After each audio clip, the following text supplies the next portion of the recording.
I still think about that truck stop whenever I pass one after midnight and see neon buzzing in the rain. Back in the mid-1990s, I hauled dry van freight across the South and lower Midwest. No GPS, no cell phone, no tracking. Just a road atlas, a CB radio, paper logs, and change for a payphone. After enough years on the road, you got used to being alone. Most nights it didn't bother me. Some nights it got in your head.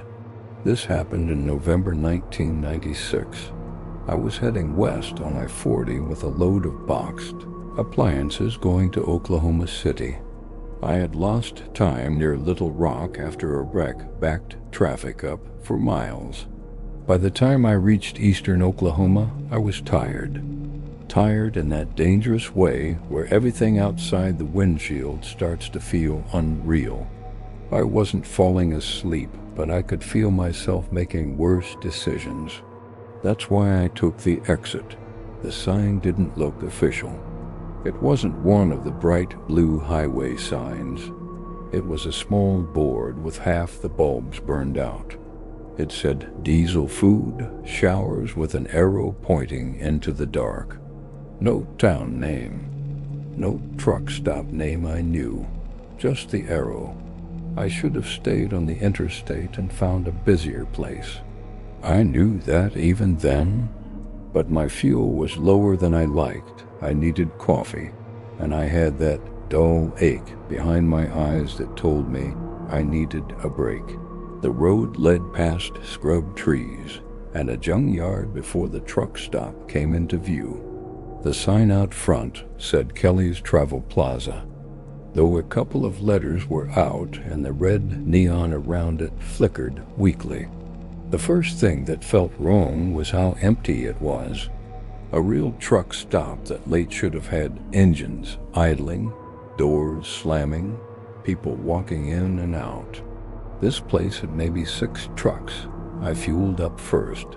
The pump was slow and kept coughing like something was wrong with the line. The whole time I had the feeling I was being watched. Not in a ghost story way. In a real way. The kind that makes the back of my neck feel exposed. Inside, the place smelled like old grease. Burnt coffee, bleach, and stale cigarette smoke. It looked like 100 other truck stops from that time, but more worn down. Split booths, dirty tile, buzzing lights. There was a waitress behind the counter reading a magazine and smoking. A young guy in a flannel shirt stood by the register. On the diner side, there were only 3 customers, an older driver eating pie and reading a newspaper, a couple in a back booth, and a heavy-set man at the counter stirring a cold cup of coffee. The waitress poured me coffee and told me to pay at the register. As I was waiting, the man at the counter asked, "You local?" It wasn't friendly. It was the kind of question meant to find out whether I belonged there. "No," I said, "just passing through." The kid at the register rang me up, but his hands were shaking. He kept glancing toward the back of the building. That's when I noticed the girl near the payphone by the restrooms. She looked maybe 16 or 17. Oversized denim jacket, dirty white sneakers, stringy hair. She looked like she'd been crying. What bothered me most was that nobody else seemed to think anything about her being there. A minute later, the man from the back booth stood up. Brown leather jacket, hard face, nervous energy. He walked straight to the girl, put his hand on the back of her neck, and guided her down the hallway beside the restrooms. Not rough enough to cause a scene. Rough enough that she went without saying a word. The waitress kept reading. I told myself to stay out of it. Truck stops teach you to mind your own business. You see drunks, fights, hustlers, runaways, all kinds of ugly situations. If you stepped into every one of them, you wouldn't last long. But something about that girl stayed with me. I went toward the restroom hallway, partly because I needed to go and partly because I wanted to listen. The hall smelled like mop water and old air freshener. At the sink in the men's room, I heard a thud through the wall, then a muffled voice. Then I heard the girl say one word, quiet and strained. No. That woke me right up. I went back into the diner and told the waitress, "There's somebody back there with that girl. You need to check." She barely looked up. "Drink your coffee and go on your way." That was when I knew the whole place was wrong. The heavy-set man at the counter turned and looked at me. The older driver lowered his newspaper just enough to watch. The kid at the register looked sick and wouldn't meet my eyes. I went back to the hallway. The employee's only door at the end was locked. Then I heard another sound behind it, like someone hitting metal, and the girl cried out again. I hit the door with my shoulder once. It held. The second time, the latch broke. Inside was a storage room with paper towels, cleaning supplies, and a chest freezer. Another door stood partly open to the back lot. The girl was on the floor, trying to crawl away, while the man in the leather jacket dragged her. Another man in a mechanic's shirt stood nearby, like he was waiting. The man in the leather jacket came at me first. He hit me in the jaw and knocked me into a shelf. I grabbed a mop handle and swung it. It caught him in the face and dropped him to one knee. The other man lunged at me, and I shoved him into the doorframe. Then the heavy-set man from the diner stepped into the doorway behind me, calm as ever, holding a heavy black flashlight. "You should have left it alone," he said. Then the older driver appeared behind him and said, "State troopers pulling in." Everything changed. The man in the mechanic's shirt ran out the back. The leather jacket man got up and followed him. I grabbed the girl and pulled her toward me. The heavy-set man stared at me for a second, then stepped aside. By the time I got her through the diner, the waitress was standing there like nothing had happened. Outside, there was no state trooper, just another semi pulling in for fuel. The older driver came out behind us and said, "Move, now." I got the girl into my truck and locked the doors. Another driver started calling for help on Channel 19 while I used a payphone outside to call 911. The girl told me her name was Erin. She had been hitchhiking west with another girl she met near Little Rock. Two men had offered them a ride and split them up. She hadn't seen the other girl since that afternoon. That part stayed with me more than anything. When the highway patrol showed up, the men were gone. The waitress acted like I was crazy. She said the girl was a runaway and claimed I had caused a disturbance. The kid backed her up, but he was crying while he did it. Later, I found out one of the men was arrested in Texas on another warrant. The owner of the truck stop disappeared. They found evidence in the back room and linked a white Ford pickup to another missing girl. They never found the second girl Erin had been traveling with. Kelly's Travel Plaza shut down within a month. A year later, I drove that stretch again and took the exit just to see it in daylight.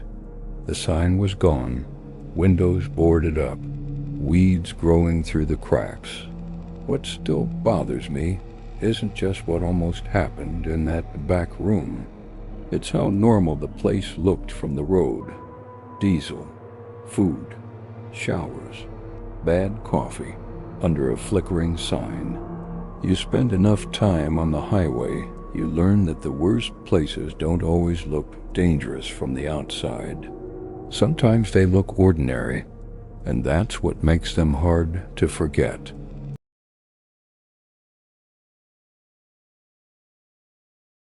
I'd been driving nights long enough to know the difference between being tired and being scared. Tired is normal.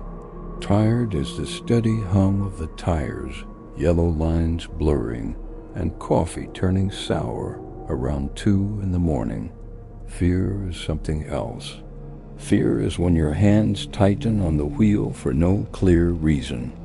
When the cab suddenly feels too small, and every dark stretch of road ahead feels like it's waiting for you. This happened in late October, somewhere in southern Indiana.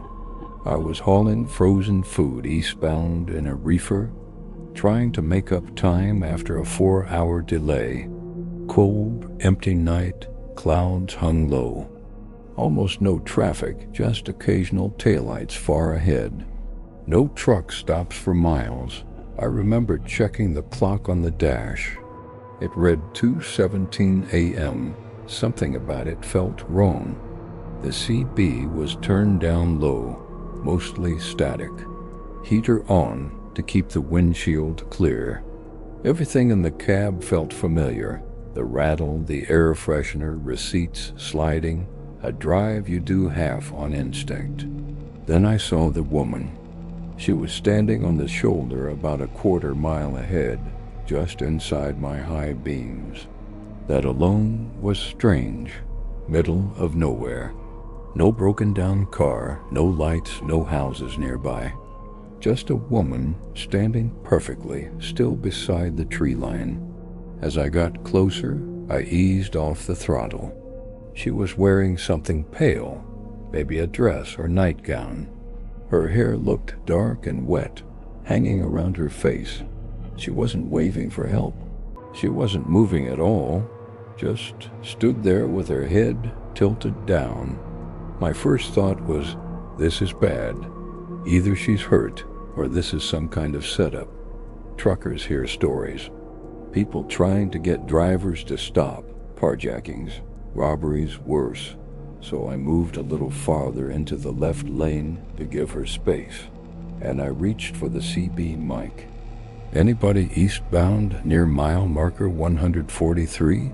There's a woman standing on the shoulder out here. Nothing but static. As I came alongside her, she slowly lifted her head. I only saw her face for a second, but I can still picture it clearly. It wasn't bloody. It wasn't torn up. That would have been easier to explain. What made it worse was how normal it looked. Pale skin, dark eyes, mouth slightly open. The only thing truly wrong was her expression. She looked lost in a way I still can't describe. Not confused, not panicked. Just empty, like all feeling had been drained out of her. Then she turned her head and followed me with her eyes as I passed. I kept going. I told myself that was the right call. A state trooper would be better equipped. I'd call it in at the next exit. But my chest had gone tight, and I couldn't shake the feeling that I'd done something wrong. I checked my mirrors. The shoulder behind me was empty.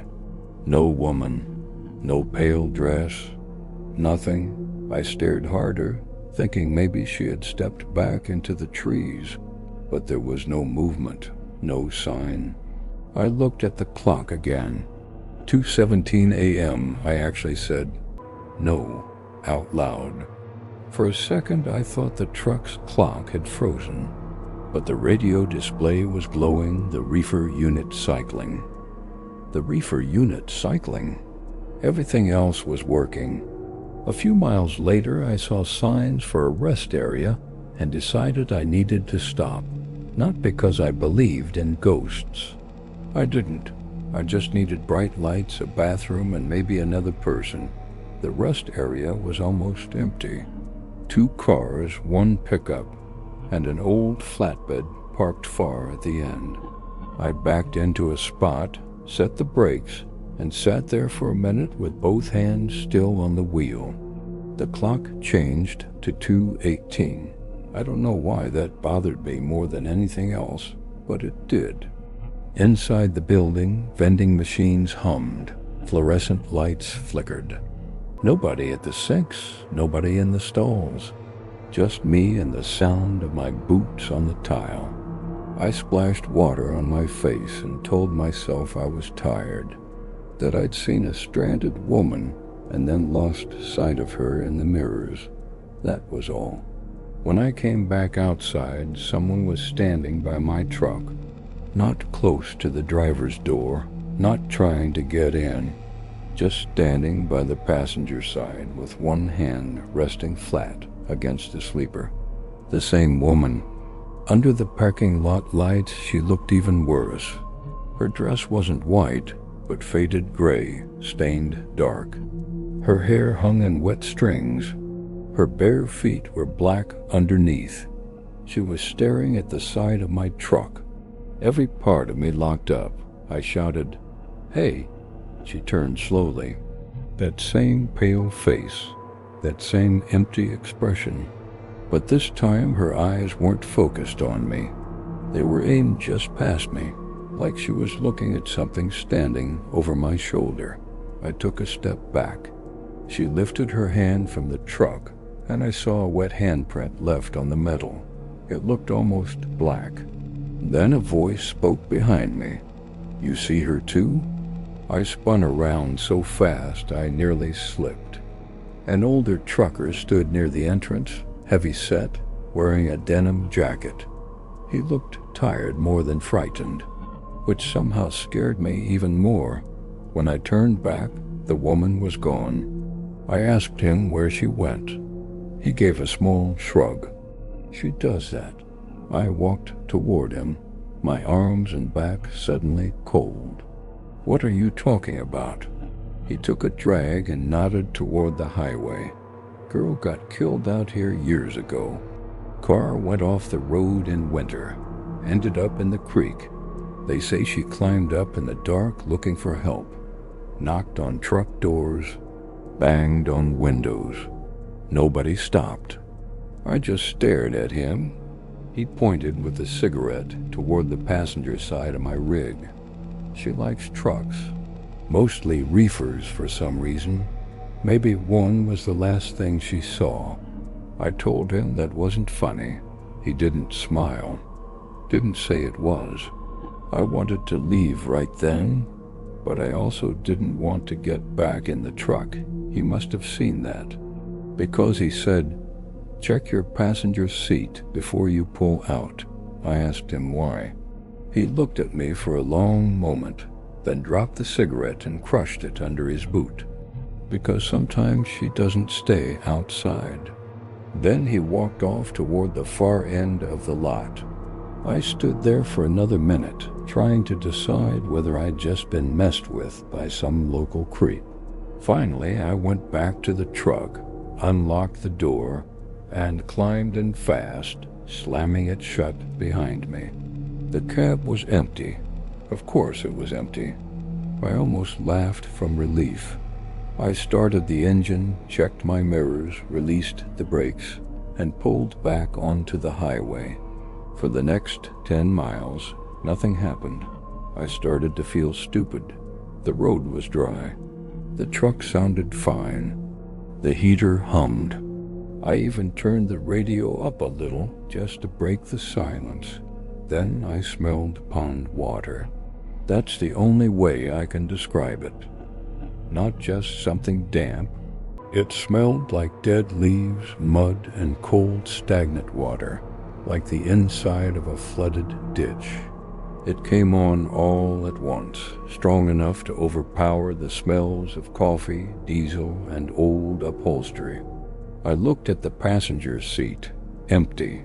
Then I heard it, not from beside me, from the sleeper behind me. A wet shifting sound, like someone moving around on soaked blankets. Every hair on my body stood up.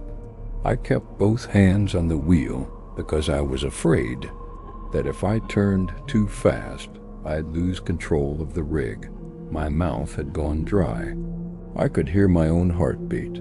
Then I heard another sound from the back, a soft knock. 3 times. I don't know how I kept that truck on the road. I hit the cab light switch, flooding the interior, and in the rearview mirror above the windshield, I saw the edge of the bunk curtain move, not swaying with the motion of the truck, moving like someone behind it had just let go. I pulled onto the shoulder so hard the trailer tires threw gravel. I set the brakes and grabbed the flashlight. For a second, I just sat there, staring at that curtain, unable to breathe right. Then, very slowly, it parted from the inside. Only an inch or two, just enough for a pale face to appear. Her eyes met mine in the mirror, and this time she didn't look empty. This time she looked terrified. I twisted around in the seat, flashlight shaking in my hand, but the bunk was empty. No woman, no footprints, no water. Then, from outside the truck, right below my window, I heard someone knock. 3 slow knocks. I never looked. I threw it in gear and pulled back onto the highway. With the sound of those knocks still echoing in my head, I drove until sunrise without stopping once. And when I finally reached the receiver, the first thing I did after backing into the dock was walk around to the passenger side. There was a handprint on the sleeper, dark, dried, and shaped like mud. I sold that truck 6 weeks later. And ever since then, if I'm driving after midnight and I pass a woman standing alone on the shoulder with her head down, I do not check my mirrors, because I'd rather wonder if she's still there than find out she isn't.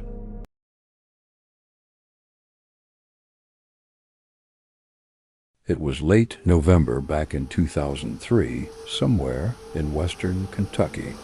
I was hauling a dry van load of paper goods, cutting across state roads to save time after traffic near Nashville. It was one of those bitter, empty nights where fields look dead and the sky feels low. No moon, no lights, just blacktop, bare trees, and my engine rolling through the dark. I remember the time, 1:43 a.m., because I checked it twice. I was on a 2-lane road with no shoulder, just shallow ditches and fence lines. My coffee was cold, the heater hummed low, and the radio was off. It was so quiet, every sound in the cab felt louder than it should have. Then I saw something standing in the road ahead. At first, I thought it was a calf, too big for a dog, too low for a deer. I hit the brakes, waiting for it to move. It didn't. My headlights reached it, and I saw it clearly. It was a dog, unlike any I'd ever seen. It was huge, bigger than a German shepherd, heavier than a mastiff, but lean. Its fur was black enough to swallow the light, and its head looked too large for its body. It just stood there, staring straight at my truck. Then I noticed its eyes.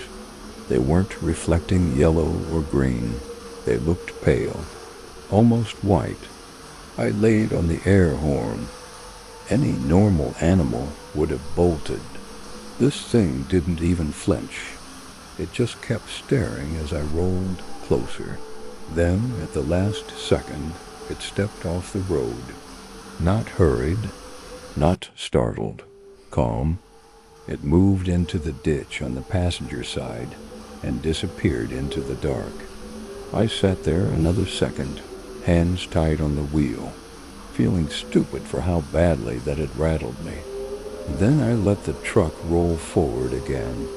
Maybe a mile later I saw it again, standing in the road, same size, same black coat, same pale eyes. This time there was nowhere it could have come from. No side road, no break in the fence, just open field on both sides. Still, there it was, dead center in my headlights, staring at me like it had been waiting. I felt a cold rush go through my arms. I slowed again, almost to a stop.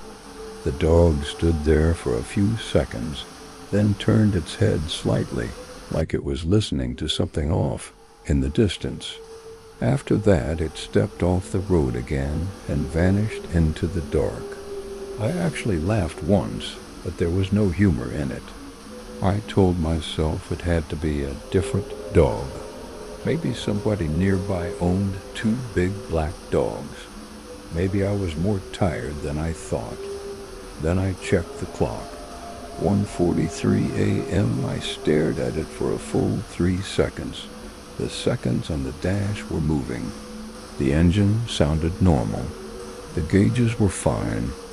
But the minute hadn't changed since the first time I looked. That was when I started wanting a gas station, a rest area, any kind of human place. But that road just kept going through farmland and woods, empty and silent.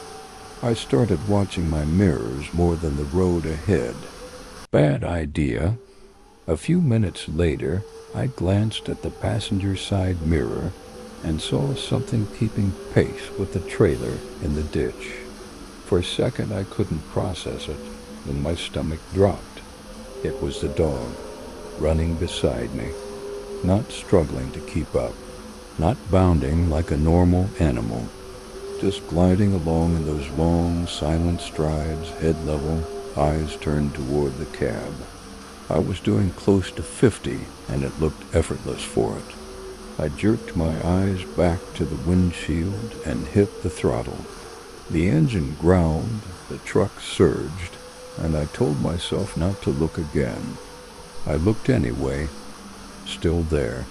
Its mouth was open now, but I never saw it panting, never saw its body rise and fall. It just ran smooth and steady, black as the ditch itself. Then it fell back out of the mirror. I almost felt relief, until I looked ahead and saw it standing on the road again. Same dog, same pale eyes. This time I stopped completely. The truck idled and rocked beneath me. My hands were sweating on the steering wheel. The dog took one step forward, then another, until it stood just beyond the reach of the headlights.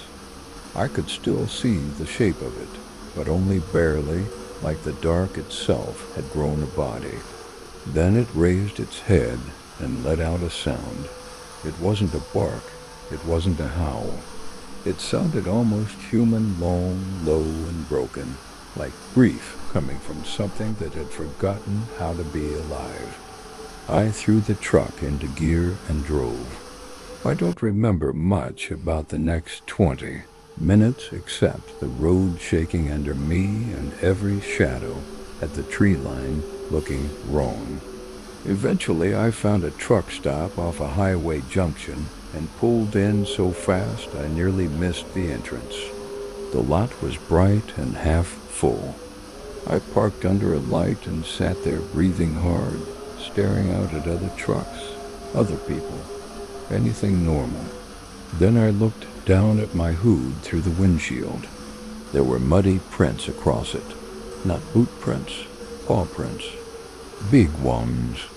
They started at the grill and went up over the hood toward the driver's side of the cab, as if something had climbed onto the front of the truck while I was moving.